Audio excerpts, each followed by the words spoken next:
The Tragedy of Julius Caesar by William Shakespeare opens with festivities in the streets of ancient Rome. Julius Caesar is being honored as a war hero after defeating the forces of his now dead rival, Pompey, in what was essentially a civil war. It also happens to be an important holiday in Rome, the Feast of the Lupercal.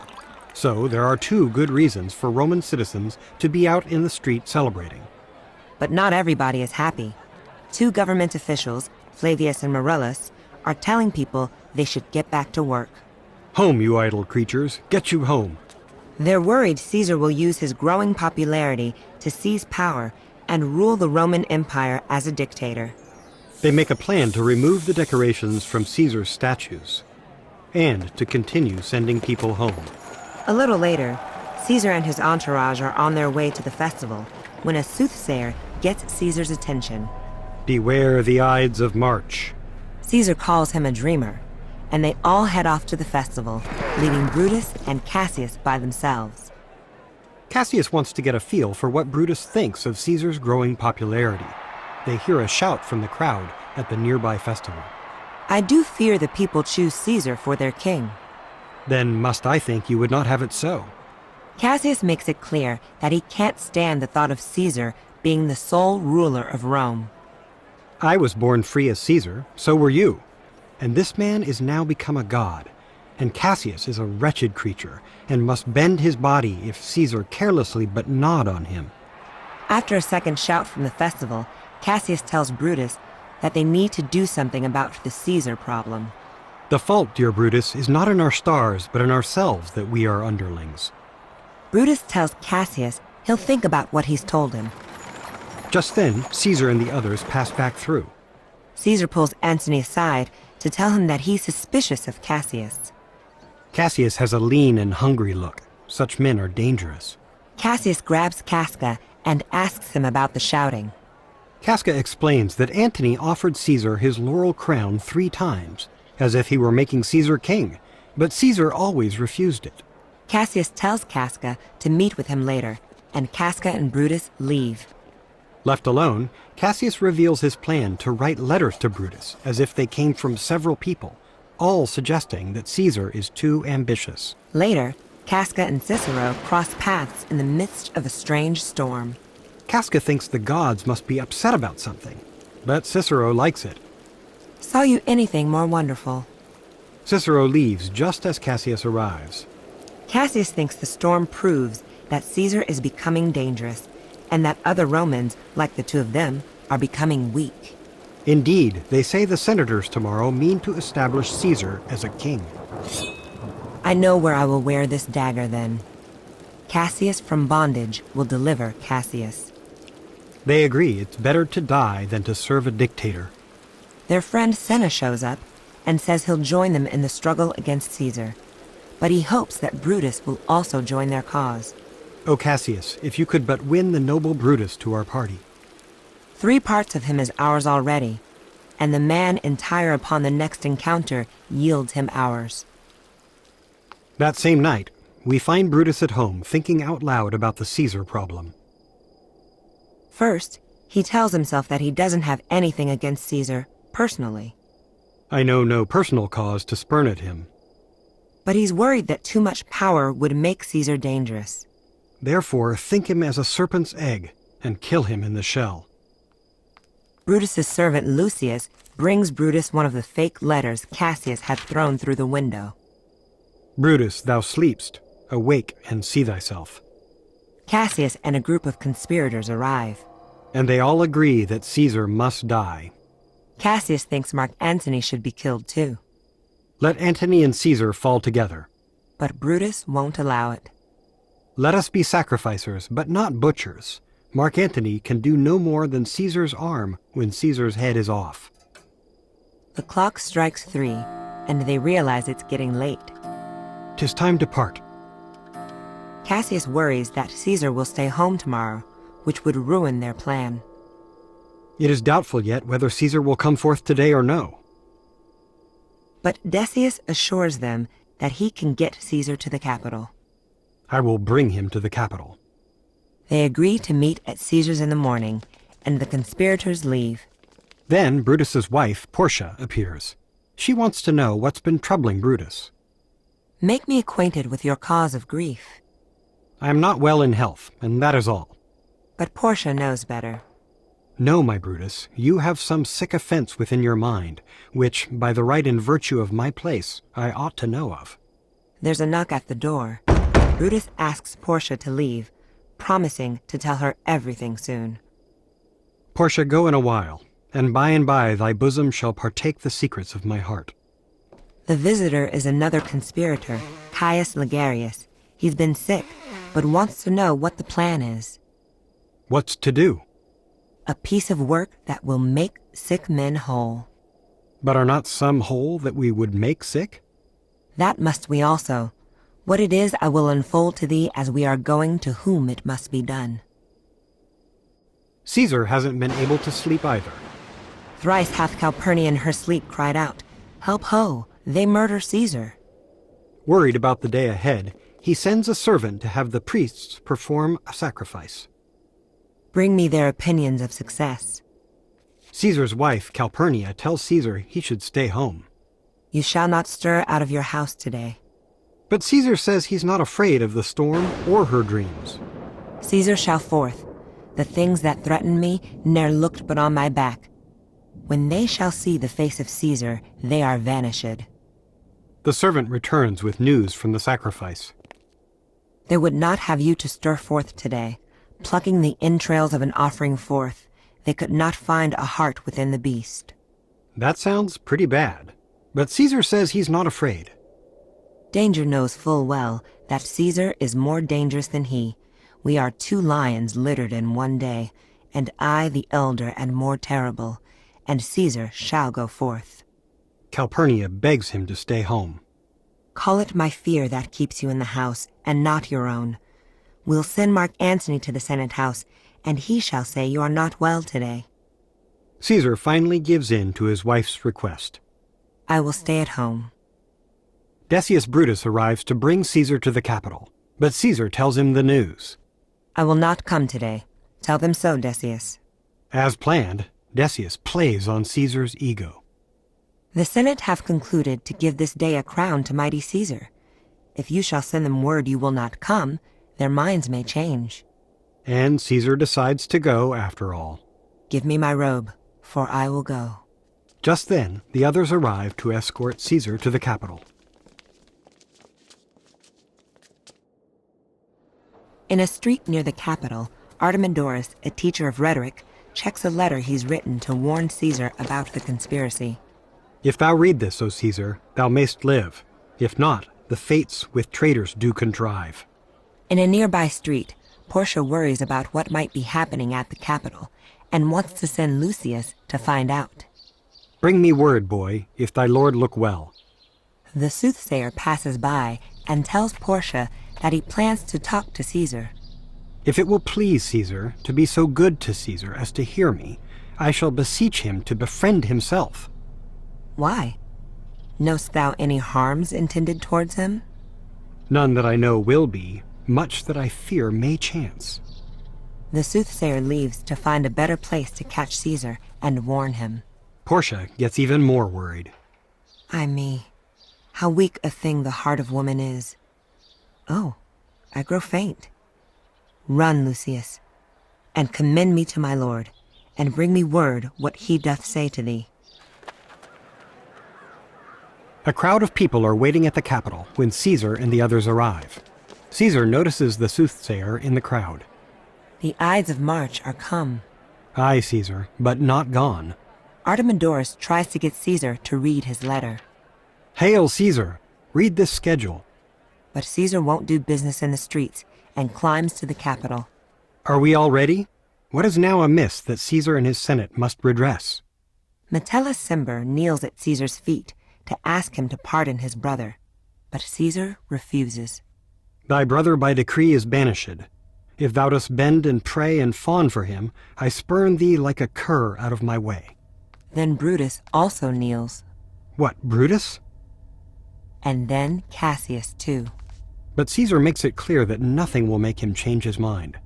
I am constant as the northern star. Still others kneel, and then Casca strikes the first blow.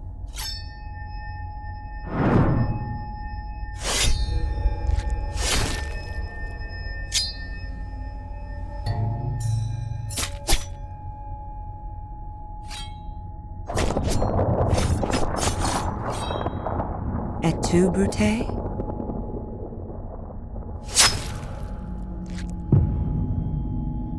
Then fall, Caesar.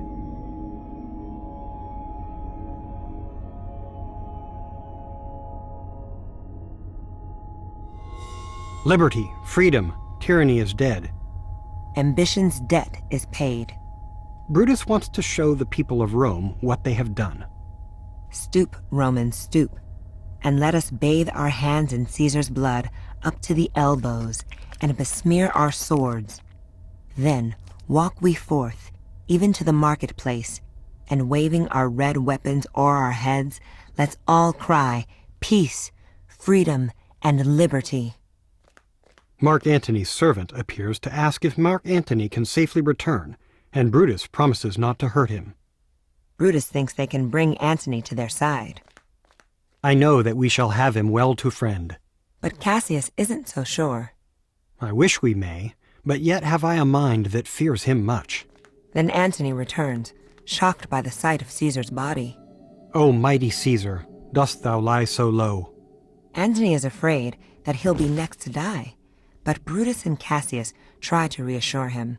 Your voice shall be as strong as any man's in the disposing of new dignities.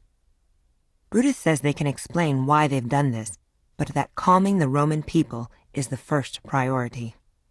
Only be patient till we have appeased the multitude, beside themselves with fear, and then we will deliver you the cause, why I, that did love Caesar when I struck him, have thus proceeded.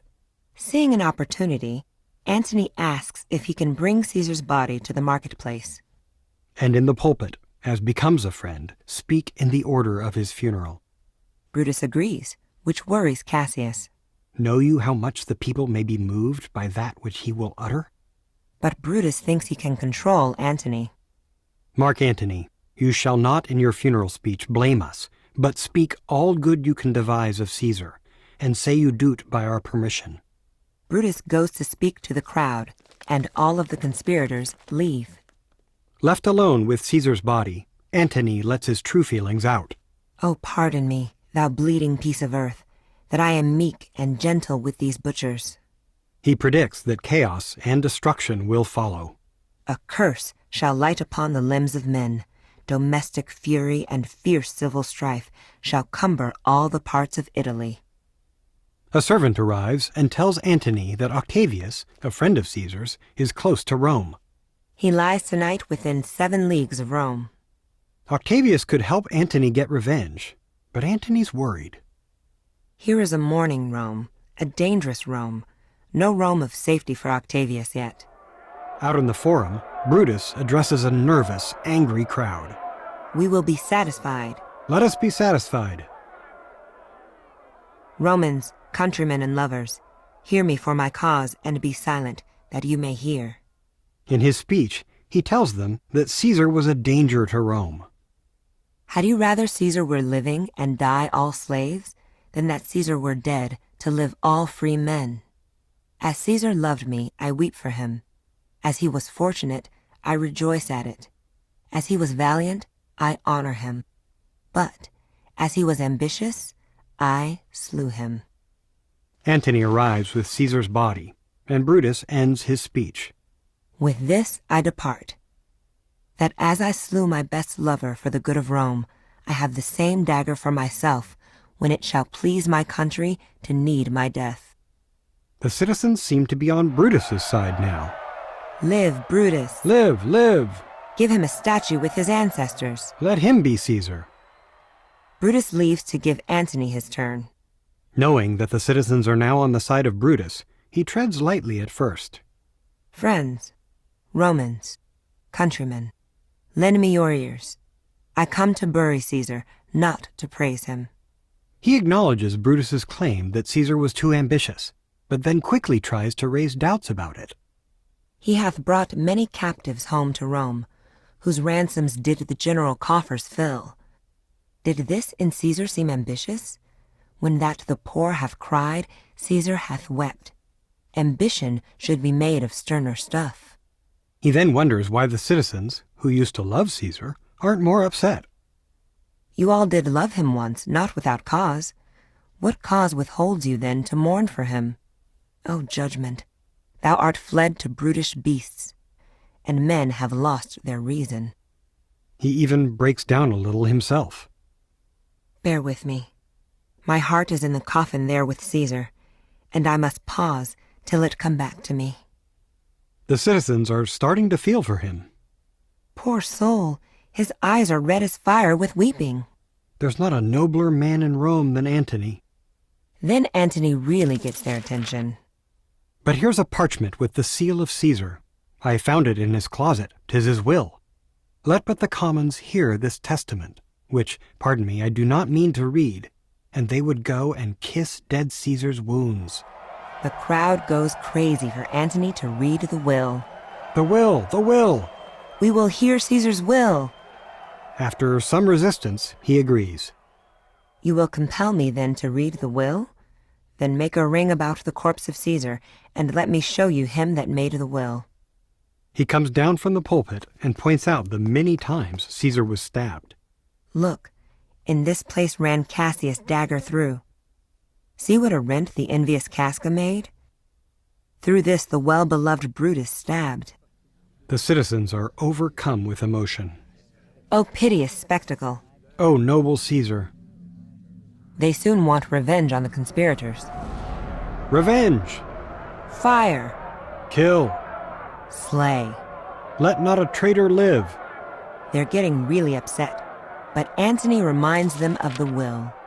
You have forgot the will I told you of. He tells them that Caesar left them money and orchards and parks for all of the citizens of Rome to share. That makes the crowd even angrier. Come, away, away.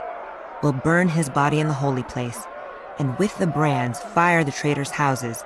Take up the body.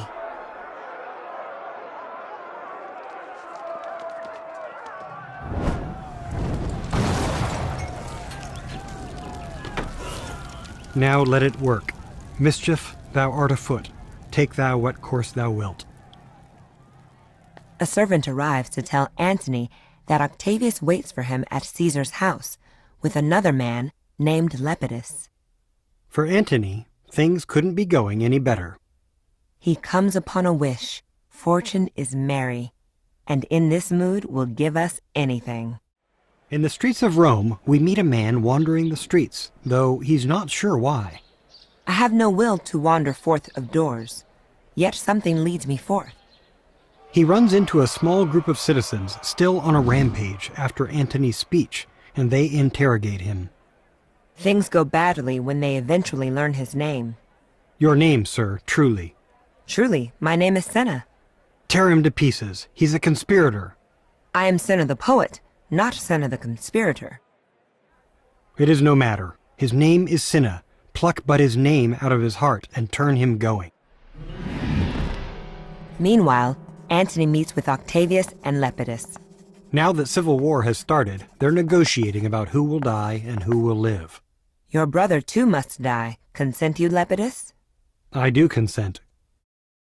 Prick him down, Antony. Upon condition Publius shall not live, who is your sister's son, Mark Antony. He shall not live. Look, with the spot I damn him. Antony sends Lepidus to get the will from Caesar's house, and then he and Octavius brace themselves for war. Let us presently go sit in council, how covert matters may be best disclosed, and open perils surest answered. Let us do so, for we are at the stake, and bayed about with many enemies. At Brutus's army camp, we learn that there's tension between Brutus and Cassius. And Cassius arrives to talk about it. Most noble brother, you have done me wrong. They go into Brutus's tent to talk about it in private. They fight for quite some time about whether it's proper to use bribes to pay the troops. Did not great Julius bleed for justice' sake?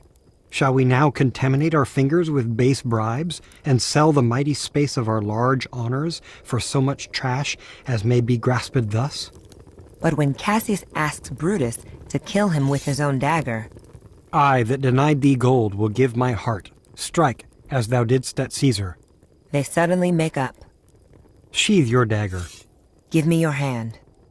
and my heart too. At that moment, weirdly, a poet barges into the tent to encourage them not to fight. Love, and be friends, as two such men should be. For I have seen more years, I'm sure, than ye. They promptly kick him out. Away, away, be gone. Then Brutus shares the news that his wife Portia has killed herself.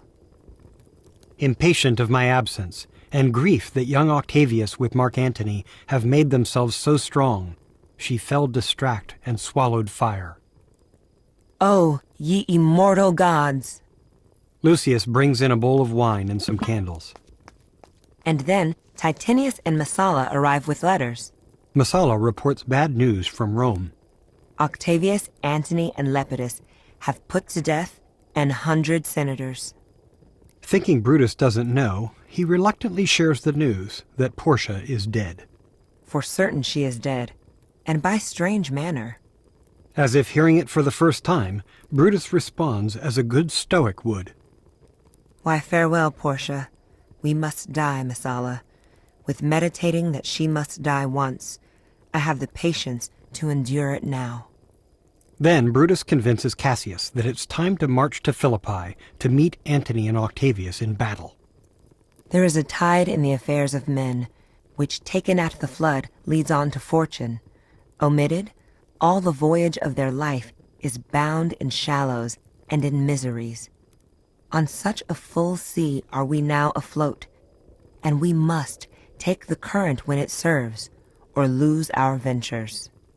Then, with your will, go on, will along ourselves, and meet them at Philippi. The soldiers leave to get some sleep. And Brutus tells Lucius to invite the guards into the tent to get some sleep themselves. He then asks a sleepy Lucius to play his instrument. Canst thou hold up thy heavy eyes a while, and touch thy instrument a strain or two? Almost as soon as he starts, everyone but Brutus is fast asleep, including Lucius. O murderous slumber, lay'st thou thy leaden mace upon my boy that plays thee music? Then the ghost of Caesar appears. Who comes here? Art thou some god, some angel, or some devil, that makest my blood cold and my hair to stare? Speak to me what thou art. Thy evil spirit, Brutus. Why comest thou? To tell thee thou shalt see me at Philippi. Well, then I shall see thee again? Aye, at Philippi. Why, I will see thee at Philippi then. When the ghost leaves, Brutus checks with the others. Sirs, awake! But nobody saw a thing. No, my lord, I saw nothing. At the plains of Philippi, the location for the final battles, Antony and Octavius realize that Brutus and Cassius are looking to attack. When they arrive, the generals of the two armies face off with some trash talking. Words before blows. Is it so, countrymen? Not that we love words better, as you do. Good words are better than bad strokes, Octavius. When Octavius gets tired of all the talking, he invites them to do battle. If you dare fight today, come to the field. If not, when you have stomachs. Cassius tells Messala that he has a bad feeling, and points to the scavenger birds that fly overhead. Their shadows seem a canopy most fatal under which our army lies, ready to give up the ghost. Because they will go their separate ways for battle, Cassius asks Brutus if he's willing to be taken prisoner if they lose. Then, if we lose this battle, you are contented to be led in triumph through the streets of Rome? No, Cassius, no. Think not, thou noble Roman, that ever Brutus will go bound to Rome. He bears too great a mind. Not knowing if they'll ever see each other again, they say their goodbyes. Forever and forever, farewell, Cassius. If we do meet again, why, we shall smile.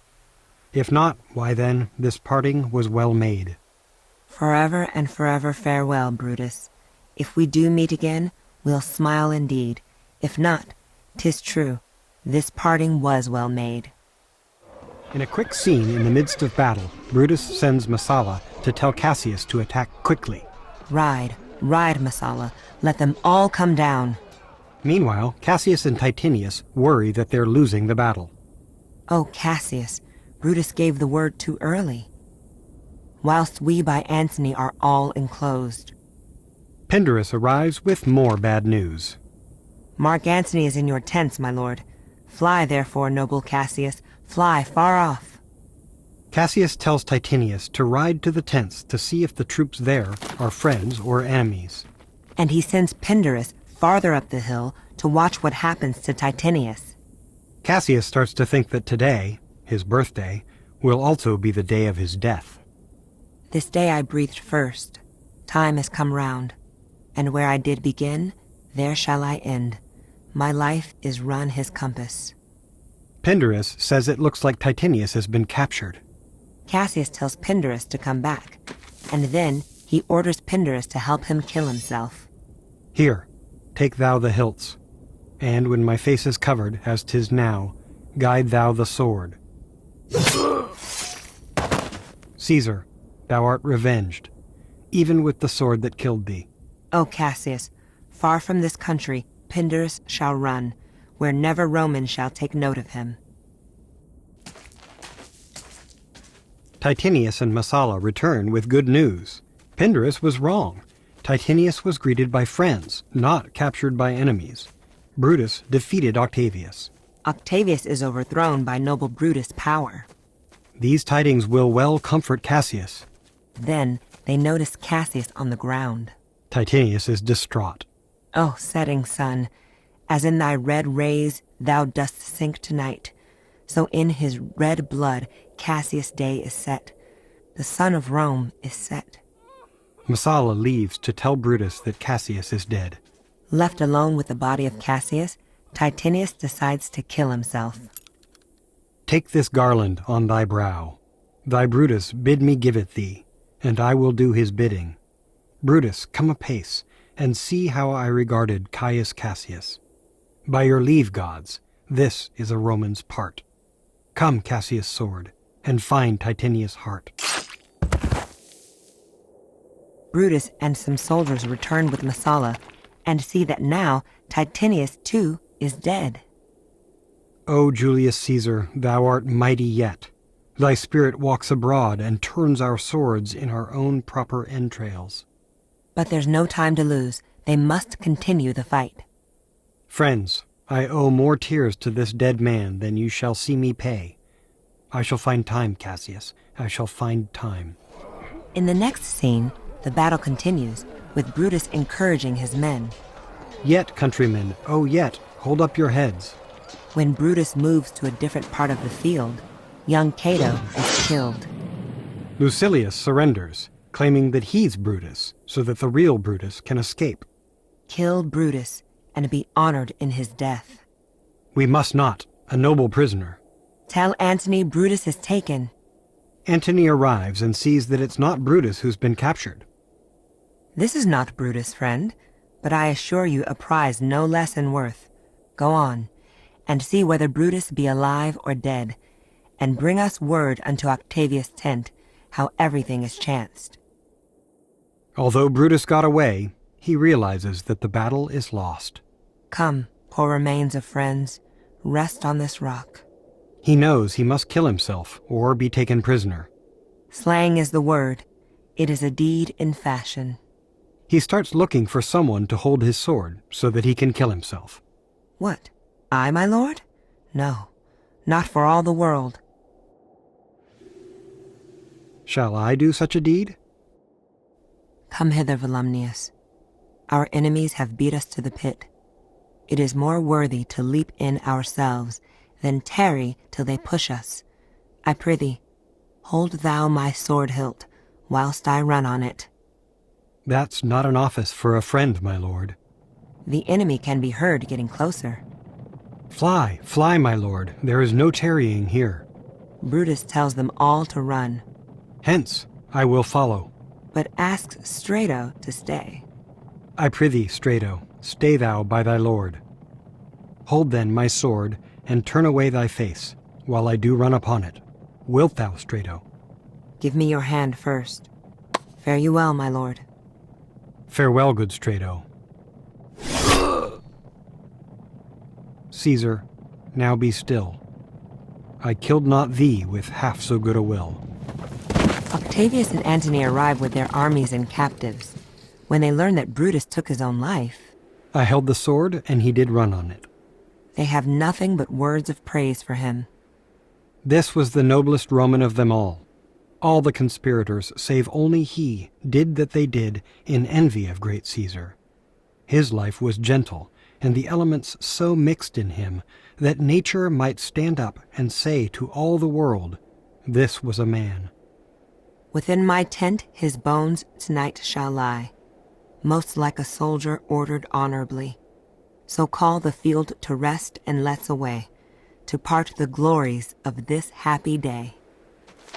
And so ends the tragedy of Julius Caesar by William Shakespeare.